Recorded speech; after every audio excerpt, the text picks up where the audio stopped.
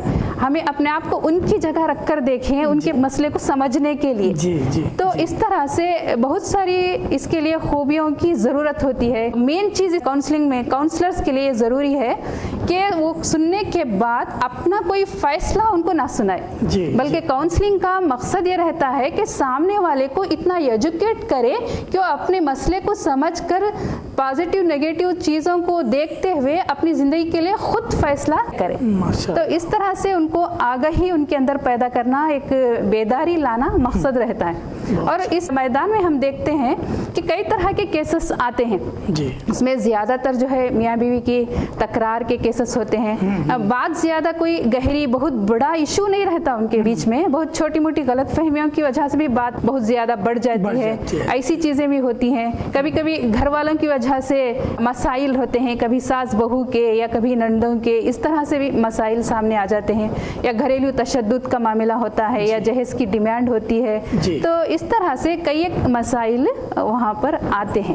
اسی تناظر میں ایک اور سوال آپ سے پوچھوں گا کہ نوجوان نسل میں اپنی ناکامی کے بعد, یعنی طلبہ جو ایگزام میں فیل ہو جاتے ہیں, تو ان پر جو نفسیاتی اثر پڑتا ہے, جس کے نتیجے میں وہ اپنی ذات کو نقصان پہنچانے کے رجحانات اپنے اندر پیدا کر لیتے ہیں, کبھی کبھی جان سے بھی جاتے ہیں. تو اس طرح کے نوجوانوں کی کاؤنسلنگ اور ان کے ان منفی جذبات کے سدباب کے لیے کیا آپ کی سرگرمیاں ہیں؟ جی, ایسے کیسز بھی ہم نے دیکھے ہیں کہ ان کے اوپر پریشر رہتا ہے, بہت سے گھر والوں کے طرف سے یا اسکول کالجز کی طرف سے ایک پریشر رہتا ہے کہ آپ کو اتنا ہی لانا ہے, آپ کو اتنا ہی کرنا ہے. جب وہ بچہ اتنا نہیں کر پاتا ہے, ان کی امیدوں پر نہیں اتر پاتا, تو اپنے آپ میں جو ہے وہ احساس کمتری میں مبتلا ہو جاتا ہے. بہت صحیح. اور وہ لوگوں سے نظر ملانے کے لیے ایک شرمندگی محسوس ہوتی ہے. اور کبھی کبھی ہم نے یہ بھی دیکھا کہ گھر والوں کا رویہ بہت مختلف ہو جاتا ہے اس بچے کے ساتھ, کہ وہ کسی سبجیکٹ میں فیل ہو گیا, تو ہمیں یہ سمجھنا چاہیے کہ زندگی کا کوئی آخری ایگزام نہیں ہے جو وہ دے رہا ہے, اس کے لیے کئی موقع ہیں. ہمارے لیے ضروری ہے کہ ہمارا بچہ ہمارے لیے سب سے بڑی نعمت ہے, اس کی حفاظت ہو. بہت صحیح. اگر اس طرح سے ہم سوچیں اور اسے ذہنی ٹارچر نہ کریں کہ تم نے اتنا لایا ہے, اتنا لانا تھا, ہماری امیدوں پر پورے نہیں اترے, ہم سماج میں کیا منہ دکھائیں گے, تم فیل ہو گئے, تو جیسے جیسے اسے مینٹلی ٹارچر کریں گے, وہ بچہ جو ہے آخری حد تک جا کر یہ سوچے گا کہ اچھا ہے کہ میں خودکشی کر لوں. تو اسی لیے کوئی بچہ اگر ناکامی کا سامنا کرتا ہے تو ایسے موقع پر میں تو والدین سے گزارش کروں گی کہ اپنے بچے سے زیادہ محبت محبت کریں, جی اسے زیادہ اپنائیت دیں, اسے زیادہ وقت گزاریں تاکہ وہ کچھ غلط سوچ اس کے اندر نہ آئے, اسے لگے کہ فیملی کا سپورٹ میرے ساتھ ہے تو میں سب کچھ کر لوں گا یا کر لوں گی. تو اس طرح سے ایک امید ان کے اندر جگانا ہے, ان کے اندر ایک حوصلہ پیدا کرنا ہے, پازیٹیو چیزوں کو ان کے اندر لانے کی ہمت پیدا کرنے کی کوشش ہم لوگوں کو کرنا ہے. اصل میں مجھے لفظ خودکشی استعمال کرتے ہوئے تھوڑی سی جھجک تھی. جی بہرحال آپ نے کھل کر سب بتا دیا کہ صورتحال کہاں تک پہنچ سکتی ہے. اب ان تمام موضوعات سے ہٹ کر ایک سوال میں ادب اور شعر و سخن کے تعلق سے پوچھ رہا ہوں کہ ادب سے اور شعر و سخن سے بھی کیا آپ لگاؤ رکھتی ہیں؟ آپ کے پسندیدہ شعراء کون ہیں؟ اگر ان کے اشعار آپ کو یاد ہیں تو ہمیں اور ہمارے ناظرین کو ضرور سنائیں. تشکیلہ صاحبہ. جی, ادب سے اور شعر و شاعری سے تو میرا کافی دلچسپی ہے, میری پہلے سے بھی دلچسپی ہے.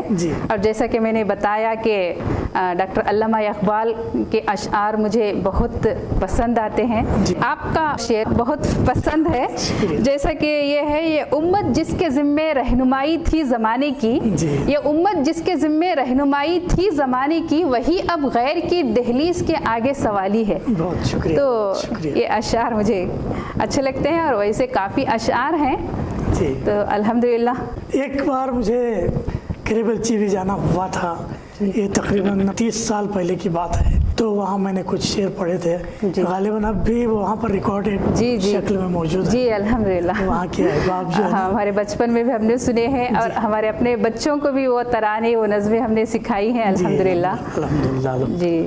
اب اور ایک سوال کہ سیدھی بات ٹی وی چینل پر آپ اس وقت محو گفتگو ہیں ہمارے ساتھ, اور آپ نے کچھ ایپیسوڈز بھی دیکھ لیے ہیں. ہمارے ادبی پروگرام فکر و فن شعر و سخن کے بارے میں آپ کے تاثرات کیا ہیں؟ جی, میں نے فکر و فن شعر و سخن کے کچھ ایپیسوڈز میں نے دیکھے ہیں. الحمدللہ میں پوری ٹیم کو مبارکباد دینا چاہوں گی کہ اس کے ذریعے ہماری ملت کو ادب سے جوڑنے کی کوشش کی جا رہی ہے. کچھ نئے چہروں کو ملانے کی اور ادب سے جوڑنے کی جو کوشش ہو رہی ہے, ایک بہترین کوشش ہے. اسے آئندہ بھی جاری رکھنا چاہیے, کیونکہ یہ ایک مسلمہ حقیقت ہے کہ اشعار کے اندر وہ طاقت ہوتی ہے کہ انسان کے جذبات کو ابھارے, ایمان کو حرارت بخشے. وہ طاقت اشعار میں ہوتی ہے, وہ ترانوں میں ہوتی ہے. تو ایک بہترین کام ہے, اس کو آگے لے کر جانا چاہیے. مجھے خوشی ہوئی کہ آپ شعر و سخن سے لگاؤ ہے, اس کا شغف بھی رکھتے ہیں. لیکن آپ کے مزاج کے حساب سے ایک اور میں سوال پوچھوں گا رمضان المبارک کے تعلق سے. چونکہ رمضان المبارک کا مہینہ سایہ فگن ہے, تو ہم چاہیں گے کہ ہمارے ناظرین کے لیے رمضان ماہ قرآن کے حوالے سے بھی اپنے خیالات کا اظہار فرمائیں. الحمدللہ. الحمدللہ رب العالمین والصلاة والسلام علی رسولہ الکریم وعلی آلہ اصحابہ اجمعین. اما بعد, قال اللہ تعالی فی القرآن المجید والفرقان الحمید, اعوذ باللہ من الشیطان الرجیم, بسم اللہ الرحمن الرحیم. یا ایھا الذین آمنوا کتب علیکم الصیام کما کتب علی الذین من قبلکم لعلکم تتقون, او کما قال شہر رمضان الذی انزل فیہ القرآن ھدی للناس وبینات من الھدی والفرقان. رمضان کا مہینہ ہمارے لیے ایک تربیت کا مہینہ ہے. رمضان کا مہینہ ہمارے لیے ایک شفا کا مہینہ ہے. ہمارے لیے یہ ماہ عظیم بھی ہے, یہ ماہ برکت بھی ہے, یہ ماہ رحمت بھی ہے, یہ ماہ تزکیہ بھی ہے, یہ ماہ نزول قرآن بھی ہے, یہ ماہ انفاق بھی ہے, یہ ماہ تشکر بھی ہے, یہ ماہ احو زاری بھی ہے. یہ مہینہ جس کی بہت زیادہ عظمت ہے, اس کی اتنی زیادہ برکتیں ہیں کہ اس کا ہماری زبان احاطہ نہیں کر سکتی ہے. اتنی بے انتہا انگنت اس کی رحمتیں اور برکتیں ہیں. اس ماہ کی رحمتیں اور برکتیں اسی لیے ہے کہ اس مہینے میں قرآن جیسی نعمت نازل کی گئی, اس کی شروعات کی گئی. پہلی وحی آئی اس کے آخری عشرے میں, ایک رات میں جسے ہم شب قدر کہتے ہیں. اسے قدر والی رات اسی لیے ہے کہ یہ نعمت ہم کو اس رات میں دی گئی تھی.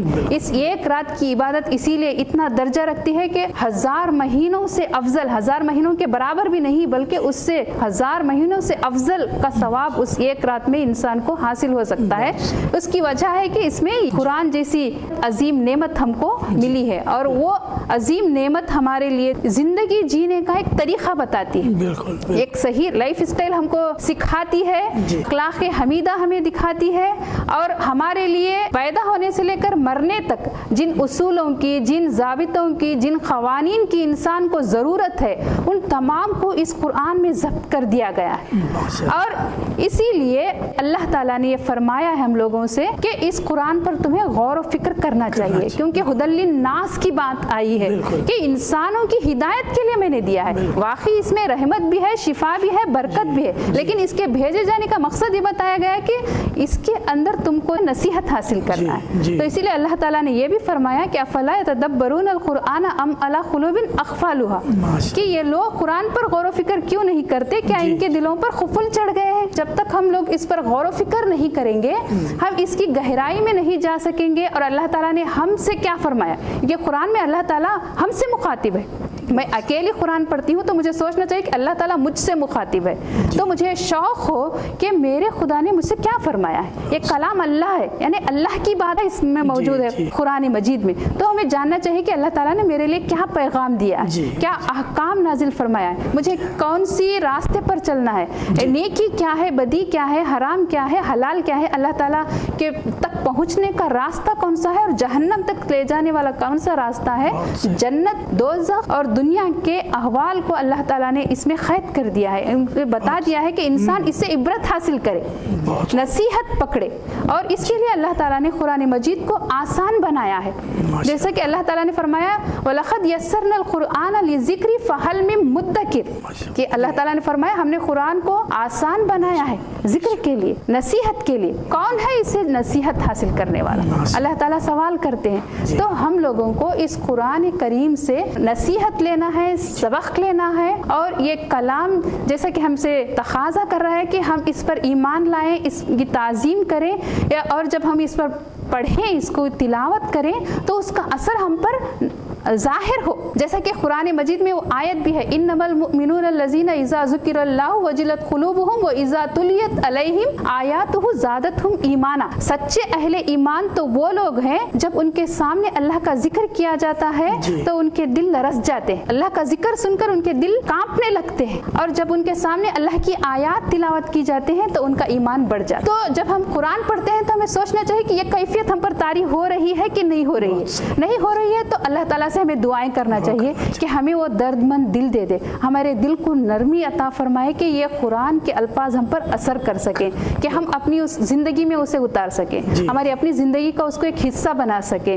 تو اس طرح سے ہم لوگوں کو قرآن جیسا کہ ہمارے پاس بھیجا گیا ہے تو ایک نعمت بھی ہے, امانت بھی ہے, ایک ذمہ داری کے ساتھ وہ آیا ہے, تو اس کا حق ادا کرنے کی ہم کو کوشش کرنا ہے, اس کے قابل ہمیں بننے کی کوشش کرنا ہے. تو اسی لیے اس مہینے میں ہم کو روزے فرض کر کے اس قرآن کی ذمہ داری کو ادا کرنے کے قابل بنانے کی کوشش کی جا رہی ہے, کہ روزہ رکھا کر ہمیں جسمانی مشقت میں ڈالا جا رہا ہے, روزہ رکھا کر ہمیں حلال چیزوں کو بھی کچھ دیر کے لیے منع کر رکھا ہے اللہ تعالیٰ نے. یہ اس لیے کہ ہم سمجھ سکیں کہ اللہ کا حکم ہے رکنا ہے تو رک جانا ہے بنا کسی سوال کے, اللہ کا حکم ہے یہ ہمارے لیے کافی ہے, اس سر اطاعت خم کر دینا ہماری ذمہ داری ہے, اپنے خواہشات کو اللہ کے تابع کر دینا ہمارے لیے سب سے زیادہ اہم ہے. تو یہی روزے میں ہم کو ٹرینڈ کیا جاتا ہے کہ ایمان کے سلسلے میں جو آزمائشیں آتی ہیں, قرآن والی زندگی جینے کے لیے جن اوصاف کی, جن خوبیوں کی, جس ایمانی قوت کی ضرورت ہے وہ اجاگر ہو سکے, جو جذبہ انسانیت کے لیے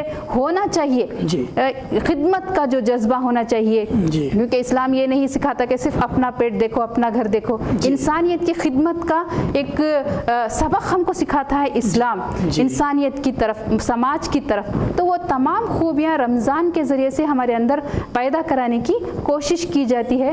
تو میں اللہ تعالیٰ سے یہی دعا کرتی ہوں کہ اللہ تبارک و تعالیٰ ہم سب کو جو رمضان میں ہم جی رہے ہیں, اس رمضان میں پوری منصوبہ بندی کے ساتھ ہم لوگوں کو ایک پلان کے ساتھ عبادتیں کرنے کی، قرآن کی تلاوتیں کرنے کی، اپنی انفرادی تربیت کرنے کی اور زیادہ سے زیادہ خدمات انجام دینے کی، انسانوں کے دکھوں کو محسوس کرنے کی اور اس کا مداوع کرنے کی اللہ تعالی ہم کو توفیق عنایت فرمائے۔ ماشاء اللہ ماشاء اللہ۔ تشکیلہ خانم صاحبہ، مجھے میری ایک نظم قرآن الحکیم کے 3 شعر یاد آ رہے ہیں۔ جی میں سمجھتا ہوں کہ اس موقع پر اگر سنا دوں تو بہت مناسب رہے گا۔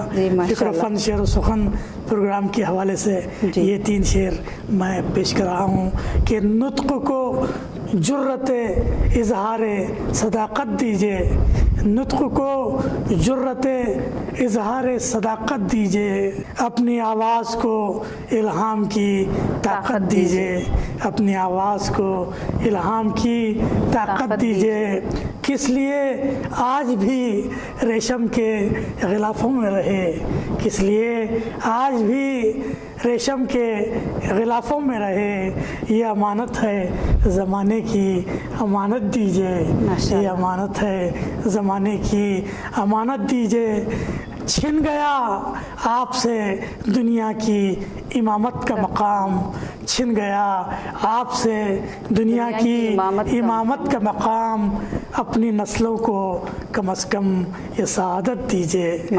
تو یہ پوری ایک نظم ہے، صرف 3 شعر مجھے یاد آئے تو میں نے آپ کی خدمت میں پیش کیا۔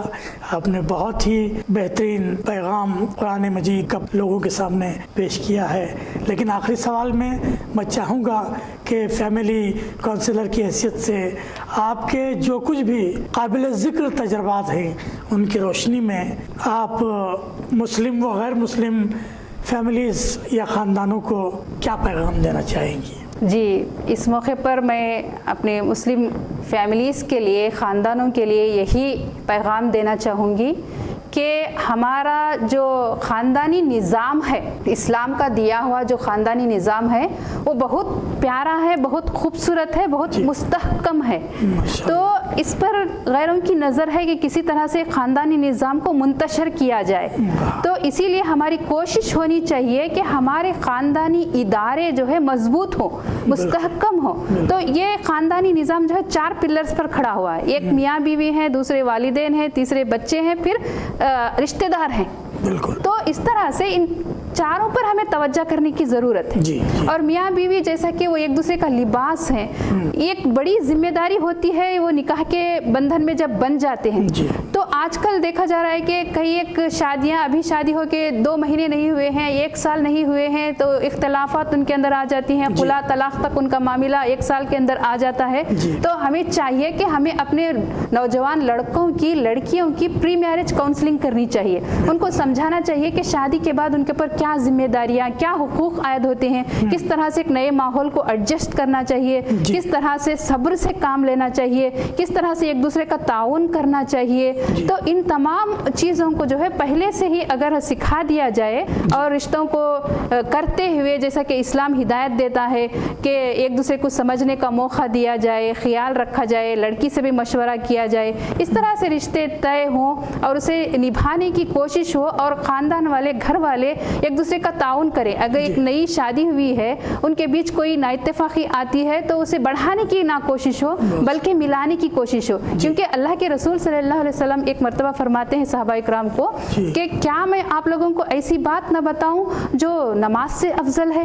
تو صحابہ اکرام حیران رہ جاتے ہیں کہ نماز سے افضل اللہ کے رسول آپ ضرور بتائیے۔ اللہ کے رسول صلی اللہ علیہ وسلم فرماتے ہیں کیا میں ایسی بات نہ بتاؤں جو روزے سے بھی درجے میں افضل ہے، صدقے سے بھی افضل ہے؟ تو پھر انتہا نہیں رہتی حیرت کی صحابہ اکرام کی، ہم بہوش ہیں سننے کے لیے، ہم بے قرار ہیں، آپ بتائیے۔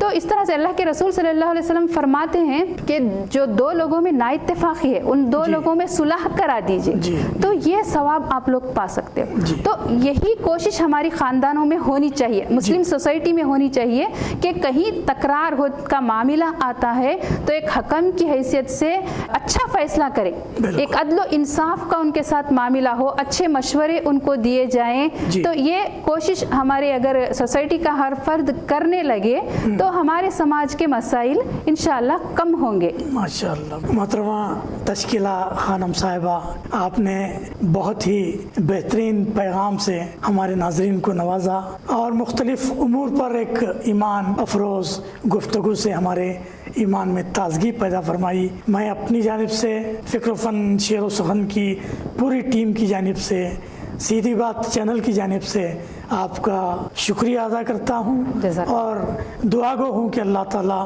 آپ کے مقاصد میں آپ کو کامیابی عطا فرمائے اور آپ یوں ہی قوم و ملت پر اپنی بیش بہا خدمات کے گوہر لٹاتی رہیں. ناظرین، یہ تھی محترمہ تشکیلہ صاحبہ جو مختلف موضوعات پر ہم سے محو گفتگو تھیں. اب ہمارا وقت ختم ہوا.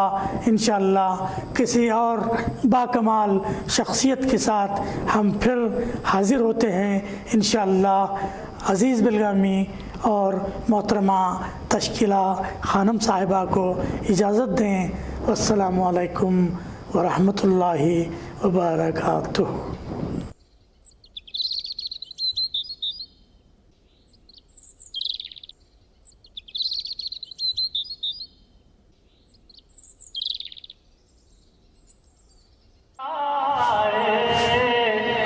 میرے مصطفیٰ آئے، دعوت و ہدایت کی ایک حسین شفق لے کر. میرے مصطفیٰ